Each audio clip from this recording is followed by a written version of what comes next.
Good evening. 7 police officers are under police custody after a vehicle suspected to be involved in the shooting of Albuera mayoral candidate Kerwin Espinosa was found. In a press briefing on Friday, April 11, Philippine National Police spokesperson Brigadier General Jean Fajardo says a sports utility vehicle was spotted at the campaign event where Espinosa was shot. She says the vehicle had a tarpaulin appearing to support Espinosa's bid for mayor. Immediately after the shooting, Fajardo says the vehicle hurriedly left the scene and made its way into a compound. When police in hot pursuit entered the compound, they saw the 7 cops dressed in civilian clothing. According to Fajardo, the 7 cops are under the custody of the Leyte Provincial Police Office pending investigation. She adds that the police officers were assigned to the Ormoc City Police Office. Fajardo says Espinosa was shot in the right side of his chest with a bullet piercing through his body and hitting 2 more individuals behind him.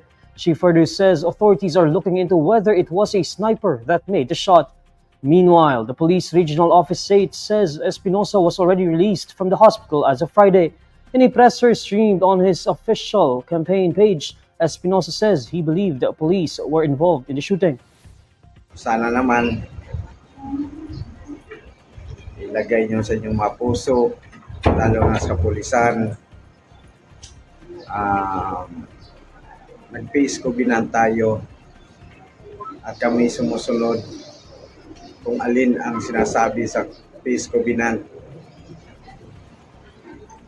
At sa nangyari kahapon, may mga pulis na involved.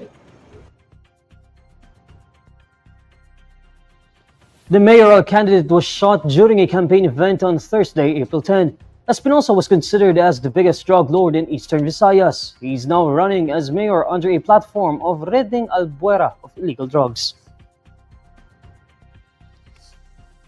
Malacanang tells former President Rodrigo Duterte's domestic partner Honeylet Avanceña not to make light of the recent reported kidnappings and killings in the country.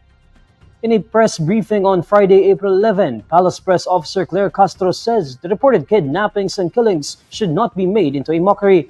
Avanceña earlier poked fun at the recent spate of kidnappings in the country by congratulating President Bongbong Marcos. But Castro reminds Avanceña that this issue concerns actual lives that are at stake or were lost. Kaya kay Ms. Honeylet Avanceña, huwag niyo pong gawin na issue.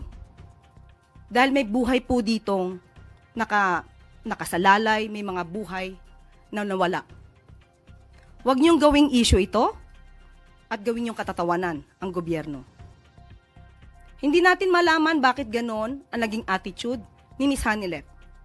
Parang ikinatutuwa pa ba niya na may mga ganitong sitwasyon sa bansa? Castro says Filipinos should instead unite to help progress the country and show the world that Filipinos stand together. She emphasizes that the Marcos administration continues to condemn every crime happening in the country. The palace official says they would not want to do something like congratulating Duterte for the extrajudicial killings during his administration.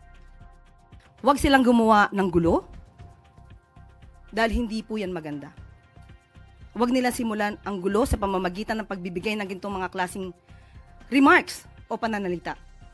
Huwag na po sana mamutawi sa inyong bibig ang mga ganitong klaseng pananalita. Dahil hindi po rin natin gugustuhin i-congratulate ang dating Pangulong Duterte sa mga nagawa pong EJK. Dahil po buhay po ang pinag-uusapan dito. Duterte is currently detained at The Hague, Netherlands, over crimes against humanity charges before the International Criminal Court. His administration's war against drugs led to at least 6,000 people dead, with human rights groups reporting at least 20,000. Reelectionist Senator Bong Go is leading the latest Pulse Asia pre-election survey. Pulse Asia released on Friday, April 11, the findings of its pre-election preference survey for the 2025 senatorial race conducted in March. Based on the survey results, 16 senatorial candidates have a statistical chance of winning seats in the upcoming May elections. Go tops the survey results with 61.9% voter preference. He's followed by ACT-CIS party list Representative Erwin Tulfo and Senator Bato de la Rosa, who share the second and third ranks. Former Senate President Tito Sotto ranks fourth, while Senator Pia Cayetano follows at 5th to 10th places.